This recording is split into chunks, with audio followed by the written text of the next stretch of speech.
Yo, look who's back. We are live. We are live, and I'm coming at you with five. Welcome to another edition of my channel, GBoot2786.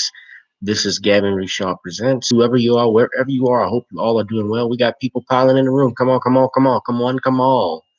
Say something in the chat box, please. Please like this video and share it as well, because we're going to go in for a little bit. I don't think I'm going to be too long, maybe about 20, 30 minutes. I'm just chopping up random game with you all tonight. This tonight obviously was the doing random stuff tonight too. I'm not talking about a particular topic. Y'all have seen I'm back now, doing this in front of you. I haven't, it's been a long time since I've sat here in my den and just did a live stream on a Sunday night.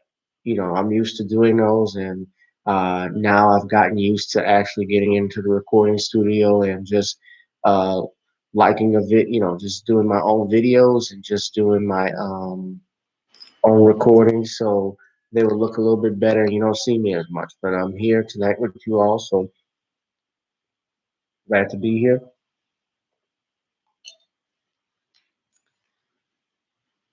We're gonna wait for a few more people to come in, then we're gonna go in.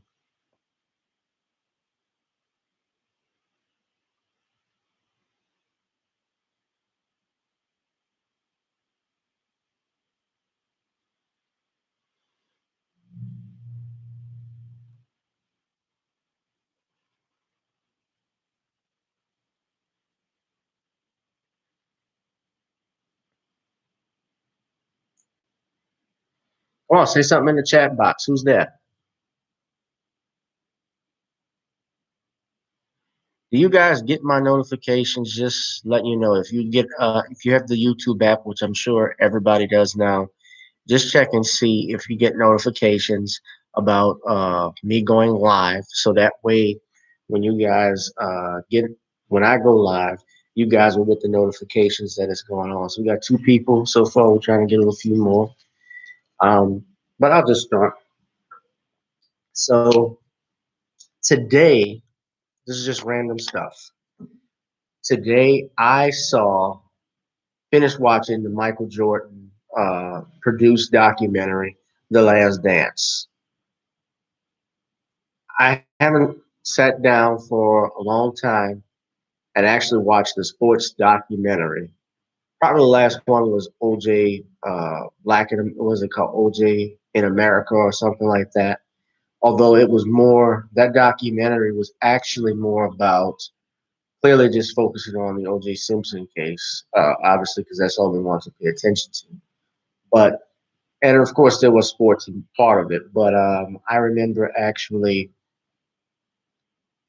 I haven't seen a sports documentary in a long time. I never even watched the Dream Team documentary they had on NBA TV back in 2012. I didn't watch it all the way through. So this documentary, though, um, it brought back a lot of nostalgia. It made me feel like I was 10, 11, 12 years old because back in the day, the Chicago Bulls in the 90s, that was really the team of the decade. People say the Dallas Cowboys, but not a Cowboys fan here. It was all about the Bulls and Michael Jordan being the man on the court. And Jordan was, you know, I couldn't even put him LeBron in the same category as in terms of popularity because at that time, this was before obviously the internet, before you had social media. I mean, his face was everywhere. He was in commercials. He was in doing music videos. He had a movie, the Space Jam movie. Uh, you know, in the late 80s and 90s, he was the man, especially in the 90s when he started to win all those championships. So just seeing that just brought back memories for me as a kid because all the kids wanted to be like him and have his shoes and, um, be like him on the court. You know, Other than that, though, the documentary, which is well done, while it showed and highlighted Jordan's greatness, it also showed me how much Jordan is an asshole. You know, Michael Jordan is uh, comes across as a very arrogant, pompous dickhead, and I get when you have it, you flaunt it, and he'll challenge his teammates and stuff. How he treated his teammates was horrible, and he even admitted, this is who basically this is who I am. But he got results. I mean, he talked trash on the court.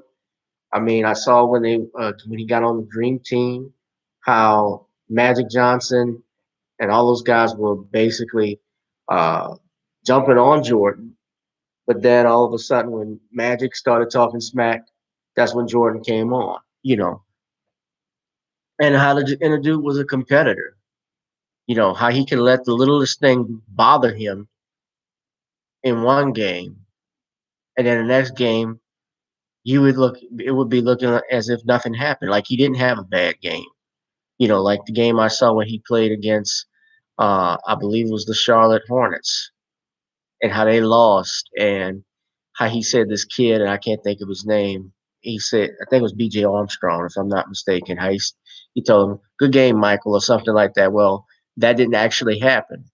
Michael made that up and told the press that, and um, he kicked their ass for the rest of that series. Now that was in '96, if I'm not mistaken. So I remember as a kid, when the Bulls were completely dominating the NBA. And I think that, yeah, they were the team of the decade. I think that they changed everything. Can you guys hear me?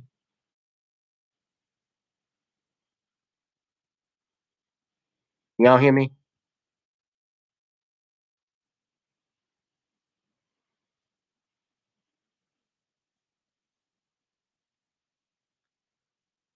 There are two people in the chat that are watching. Well, that's an audience enough for me. I'm grateful. So anyway, yeah, Jordan, one of the greatest basketball players of all time. But then you also look, they showed his stance on political stuff. Republicans buy sneakers too. When you talked about, Jesse Helms running for the seat in North Carolina, and Jesse Helms is the biggest segregationist in North Carolina, biggest racist ever, one of them at least. Michael didn't say anything about that. uh, these kids that get killed over his tennis shoes. It's like it's not his problem. He has always been taking that approach. On the flip side, though, he is a pop culture phenomenon. And as a kid, I never saw, obviously, that side of him. And I didn't even know, the cameramen, the people that had all those cameras around, who would think 20 years later, 30 years later, all of those people that took those pictures and videos, they would make a documentary out of all of that and getting candid uh, sit down and interviews with all of the Bulls, like when they were taking plane rides and just gambling. And that's another thing. They showed Michael and talked about Michael Jordan's habit for gambling. I saw the guy Michael Franzese, the former mafia. I want to say he was an underboss, where he talked about how he knew how Jordan was always involved in gambling, and how they had Jordan was around a lot of these mafia figures. And of course, I didn't know they were going to talk about this, but they mentioned his father's death and how the media tried to tie in his father's murder, with Michael's gambling addictions. And basically, they tried to they did dispel the rumors that Michael retired because he was ordered by the NBA to retire over this. And they said, no, that wasn't true and all of this stuff. But I don't know. I've heard different. Um, and it's very interesting I've heard different. I've been reading the case, and even the guy who, and we're going to have to do a video on it, the guy who was convicted of killing Michael Jordan's father. he actually has an open appeal right now uh, as a result of it, basically trying to say he had nothing to do with this case. A good friend of mine, brother Ron Hurd from We All Be News, shout out to him. He actually told me how this dude called him from prison because he saw one of the interviews he did with Dick Gregory talking about how Michael Jordan's father was killed. And basically, those guys had nothing to do with it. Basically, he was just there to dump. I think what he saying told me the guy was supposed to just dump the body. I could be. I don't want to get my facts incorrect, but I have been reading different statements on it, and you can check it out. The guy's last name is Green, if I'm not mistaken.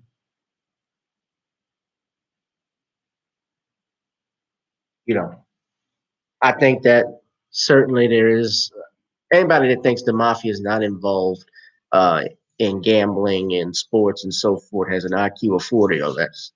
It's clear that they're involved in stuff like that.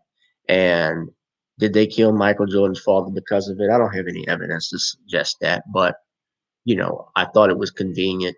He retired and just went and played baseball with.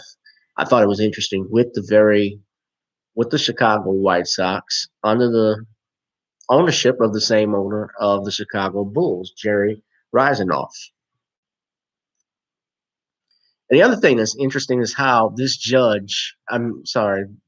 owner would allow, think of this. How does the owner allow a team that wins 6 championships, two different three-peats, to basically just dismantle it like that? How, what the hell was he and Jerry Krause thinking to not let this team continue at least one more year? And then it ended up being a strike shortened season. So just imagine, granted, they were older and yeah, they would have wanted more money, but fuck, it was worth it. It's another championship. Chicago has been Chicago has been rebuilding since 1998. With the exception of Derrick Rose and the season he had where he was MVP, they've never been back to really to the level that they had when Michael Jordan was there. No finals appearances, not even a semifinal appearance, if I'm not mistaken. Not a conference final. So gosh, I thought that was crazy.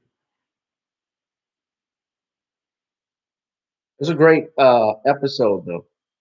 Great 10 episodes. You all should see it. I think the funniest thing for me was just watching Dennis Rodman vacation in Las Vegas. Just take a 48-hour vacation in Vegas, get ready for the next game, and not show up for practice. um, During the finals, you go and play with, you go the conference finals, you go fly out to Michigan to shoot a Monday Night Nitro with Hulk Hogan and Eric Bischoff. I remember that actually. And they were looking for him and frantic because he didn't show up for practice. But then Rodman on the very next day, he has one of the best playoff games I think ever of an NBA athlete. I mean, he was shutting Karl Malone down. Dude is weird as fuck, but he is the best. He is the best defender, best defensive player in the NBA that I have ever seen.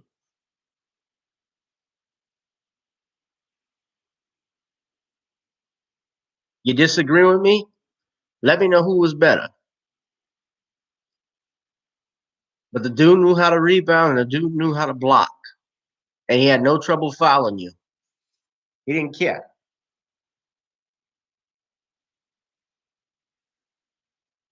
So, all right. And you guys know I really talk about sports on here. So then the next thing we got going on, Of course, it's coronavirus pandemic. You guys, I just was curious, how many of you actually um, are in an area where they've lifted all the restrictions?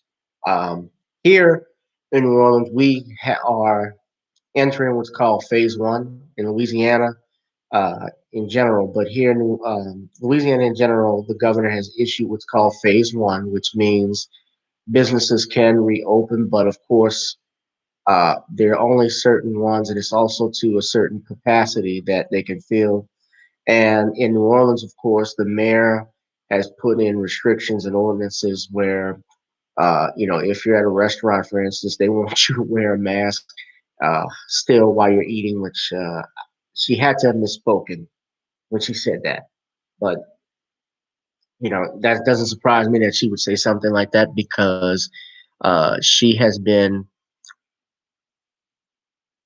basically, since this coronavirus pandemic, Latoya Cantrell, she's basically been real tough in enforcing those restrictions. So I don't know where everyone is. I saw in Los Angeles that they want to actually extend the quarantine for another 3 months, just in the city of Los Angeles. And I'm like, oh my God, that's got to be hard to just sit 3 fucking months in your house. I mean, it's driving me crazy, I'm sure, because everybody is in there. The kids now are out of school because it's summer. And I don't know about you, but if we, still work. I'm working from home, which is good, but sometimes I have to go, if I have to go to court, because the courts actually are open now.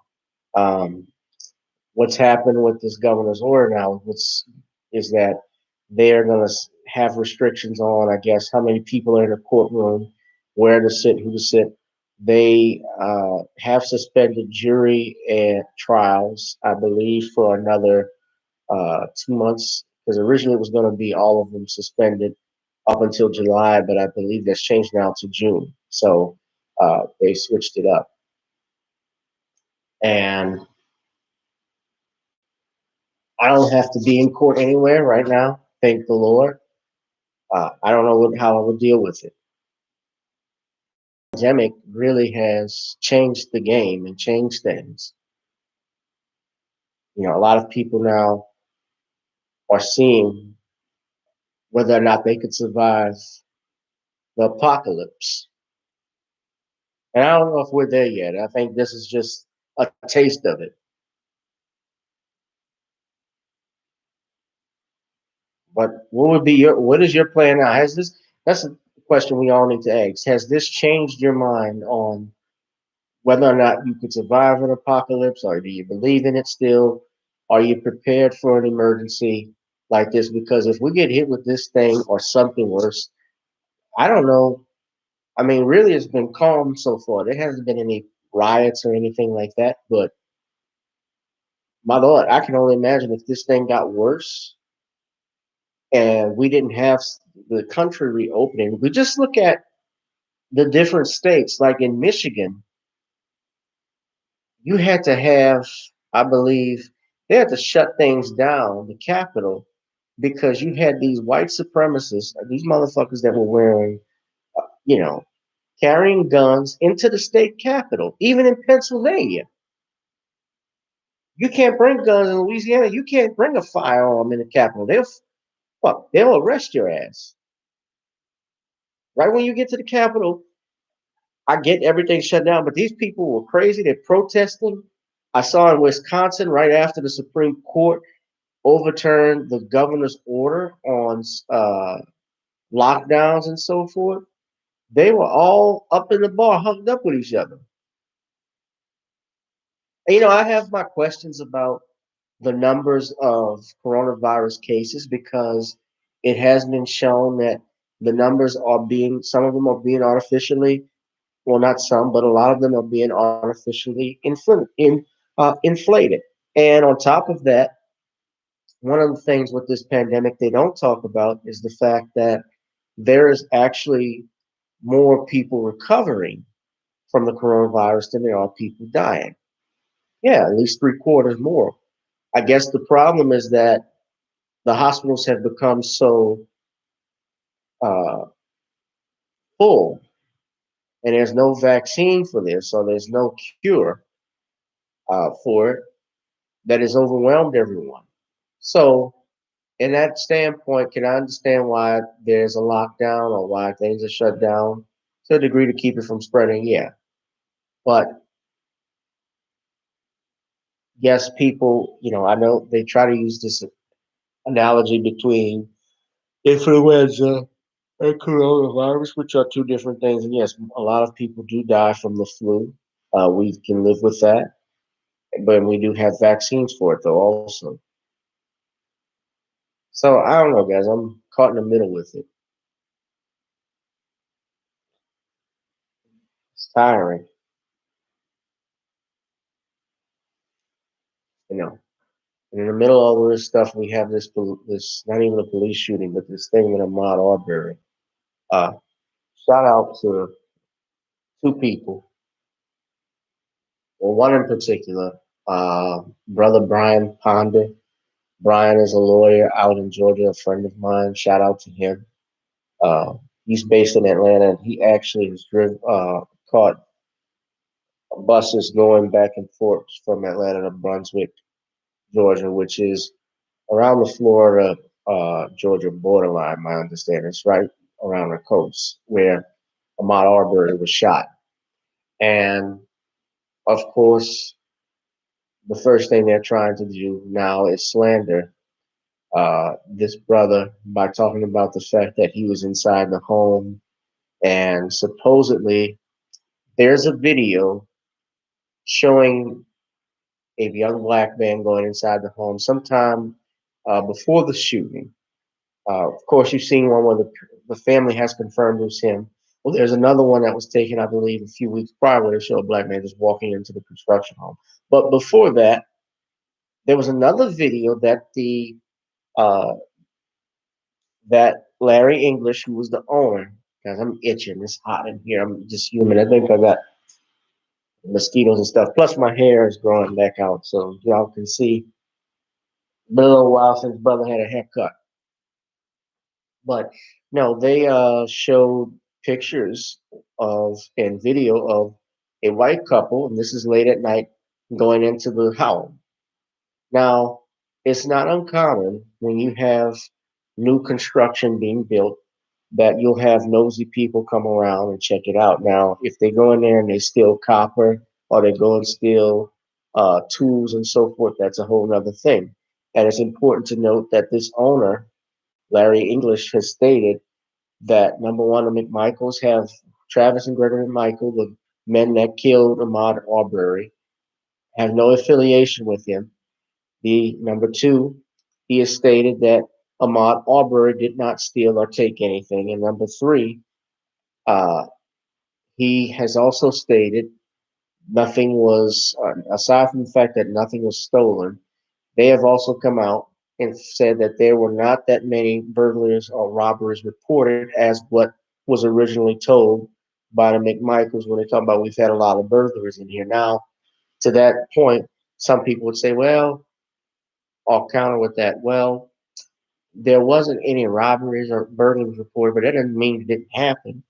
Well, it doesn't mean that it didn't happen per se, but the bottom line is it's not reported by the police. So how would they know about all the burglars and robberies? The only thing that was burglarized was back in January where Travis McMichael's gun was taken out of his car. And another thing, people, if you have a car and vehicle and you get these kids breaking in, keep your vehicle locked. I've had that happen where we had a string of burglaries in our neighborhood. And let me be clear, I'm sympathetic. I hate a thief, right? I hate thieves. And I think that communities looking out for each other, trying to stop crime and so forth, or prevent it as best they can in a smart, nonviolent way is great. I have no issue with a neighborhood watch. What we have an issue with are people going around acting like they're Charles Bronson and just killing people without their day in court, or just holding someone randomly. Well, this brother didn't do anything. They didn't know if he stole anything. They didn't know that he was doing. From all they saw was he was running, and that people are excited. Even Brian was I guess happy that they have this black female prosecutor. Let me get her name right now. She's out of Atlanta. They had to get a special prosecutor in this case because you had I'll just say it, you had a corrupt DA in Brunswick. You had another corrupt DA in Waynes County, who right now, guys, I have actually filed, and I'll say this, complaint with the State Bar of Georgia, where those two prosecutors, I'll put their names up for you. They need to be disbarred because for that prosecutor to write a letter like that, basically trying to, well, not trying, basically passing the buck and defending these men to try and say why they shouldn't be charged. When you're a prosecutor, your job is to administer justice.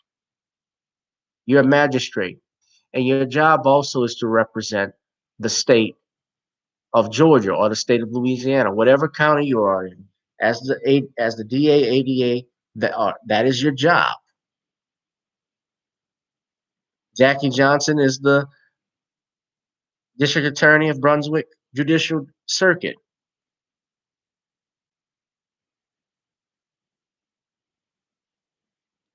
My understanding, this is not the first time this happened where she tried to protect the police.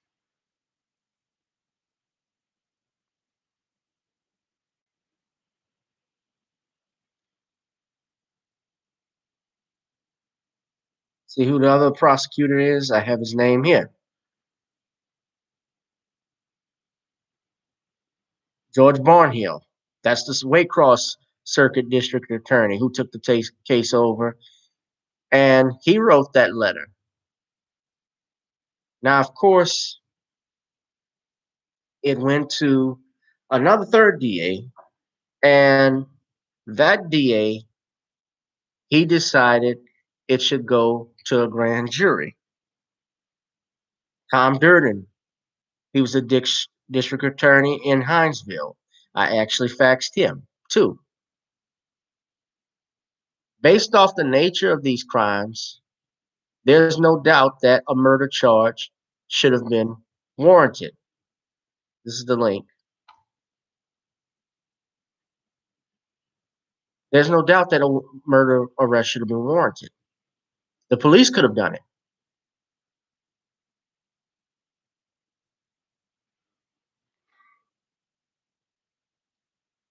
Ahmaud Arbery was shot on camera, and that video circulated through the police department. They saw it. It's in the police report.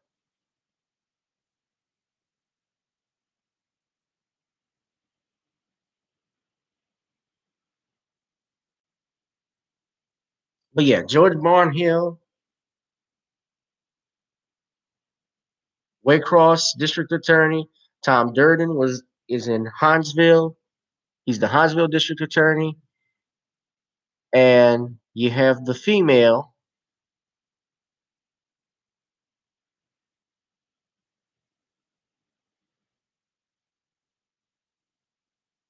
who I just mentioned.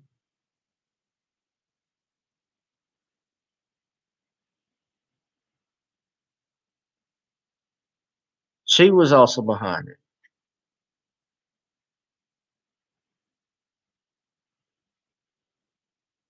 This is why, and now you had, what's interesting is the Root came out trying to use Ahmaud Arbery's death to vote. No, Jackie Johnson, excuse me, I forgot that name already. This ain't the time for that.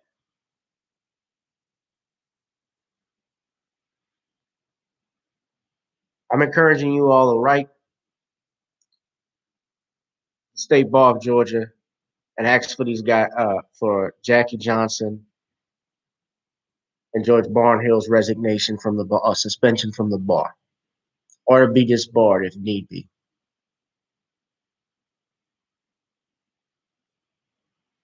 This ain't the time to politicize a vote for the Democratic Party.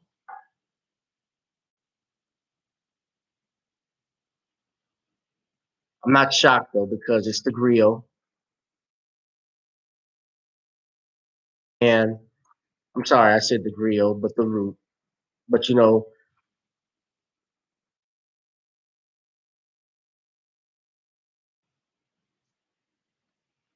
this is what these guys do.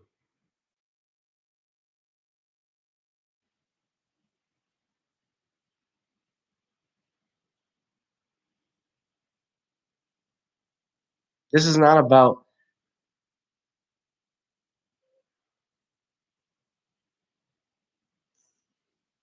Hold on a second, excuse me.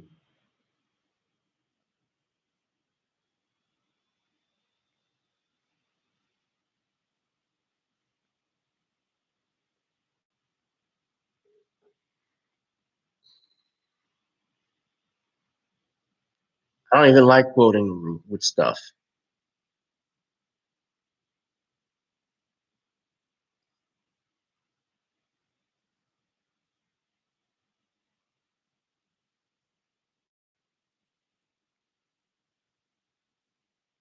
Not what am I saying? I'm not saying that blacks shouldn't that we shouldn't vote. If you're going to vote, you vote locally. You are affected more, obviously, by you're more affected with state and local government. Uh, if you have a district attorney that can get things done for you, get judges that get things done for you and back them up, like a Judge Alu Stevens or Eric Moye. Judge Moye is in Dallas, Texas. I did a video earlier about how they're trying to remove him. It's an election season, and they're trying to remove him because he actually sent Shelley Luther to jail, not because she opened her salon early, but because she was in contempt of court and refused to apologize. All she had to do was apologize and pay a fine for opening early. And that would have been the end of it. Well, she didn't do it, and he sentenced her to 7 days in jail. And you got a governor and the Texas Attorney General involved writing letters trying to get him to reverse that, which was highly unethical. It violated uh, our the code of conduct in Texas, 3.8b, ex parte communications. You also had Governor Alu Stevens right now in Kentucky with the murder of Breonna Taylor at the hands of police, where she was shot in her sleep in her apartment after the cops busted in allegedly. I'm saying all of this allegedly because I wasn't there, but this is what they're saying is happening. And apparently they bust in, they shoot her, and the boyfriend who was there, he fired at the cops back because they didn't announce who they were, and he thought natural like anybody would if someone were breaking into my house and they didn't announce themselves as police officers. I would 9 times out of 10, I would have opened fire and I would have defended myself and my family. Well, Judge Alu Stevens, he put this guy was in jail because of the facts and circumstances. He removed him from incarceration and put him on house arrest, and they are pissed about it. So yeah, we can support uh, judges like that and politicians like that, but this is not the time to put in to do a stepping show for Uncle Joe.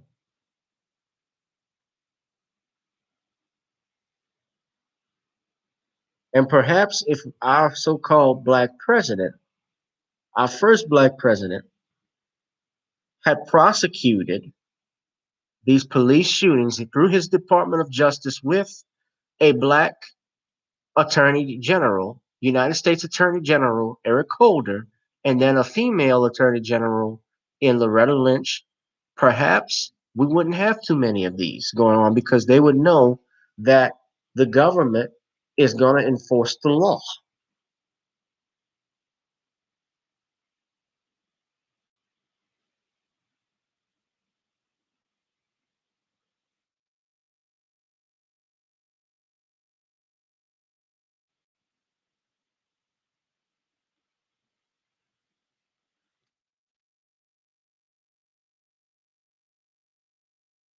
The government would be enforcing the law if they prosecuted these police officers in these shootings. I'm gonna leave the letter right here that they actually responded to the attorney general in Dallas. Hold on. If they did all of this, then maybe blacks wouldn't be as lethargic about voting in the presidential election. If you want something, you got to give something. It's called give and take. These politicians have failed us. They continue to fail us, and we just sit back blindly and stupidly we allow them to do it. We do it with, and they do it without consequence. I don't care about symbolism anymore. I voted for Barack Obama, and I was disappointed in his 8 years in office. Yeah, and yes, he was met. And speaking of that, in this topic about the so-called Obama Gate, it's all horseshit. Shout out to Sister Nicole because she was talking about this earlier. We have legitimate complaints with Obama due to his failure to address a black or push a black agenda. And before you tell me, well, he couldn't be the president of Black America, he had to be the president of all America. Every American president, that's a cop out because every American president has had to deal with race. Every American president has had to deal with that. When Rodney King happened, George Herbert Walker Bush Sr. And George Herbert Walker Bush Sr. was probably one of the worst presidents we ever had. He made sure that those four officers that beat up Rodney King were all brought up on federal charges. I get George Zimmerman is a private actor, so perhaps he couldn't have gotten it, but Darren Wilson wasn't a private actor. He was a cop. The cops that killed Freddie Gray when Obama called those kids thugs and hooligans, his response was nonchalant. And you listen to the elder generation. And this is another thing too. We got to stop listening to them because their minds, their way of thinking is outdated. And you look at how they talk to kids who don't agree with them. They talk down instead of trying to listen to them, and they wonder why the kids are not registering to vote. You're not giving them nothing, man.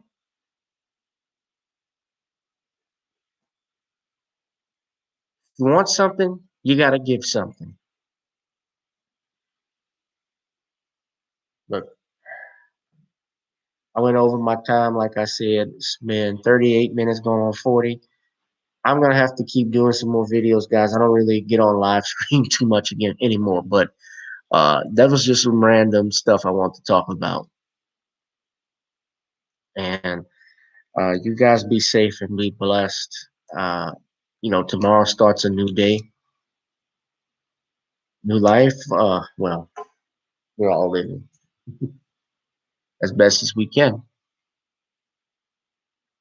Y'all be safe though. I'm out of here. Love y'all. Peace and blessings. Oh, do me one more favor. Please link, like, share, donate to this channel. I can't stress that enough. Please, whatever you give, whatever you have, we're grateful. It takes a lot to come and do um,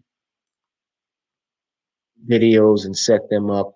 Oh, we're trying to get the podcast started. It's probably going to be very soon. Within before the end of May, I should have it finished. I'm just trying to get my technical stuff up. I told you I had my studio earlier, so I'm just trying to get all of that together. But subscribe to this channel, share it with your friends. If you like what I said, leave a comment. If you don't like what I said, leave a comment. Just be respectful. That's all I ask. Peace and blessings. Be safe, guys. I'm out.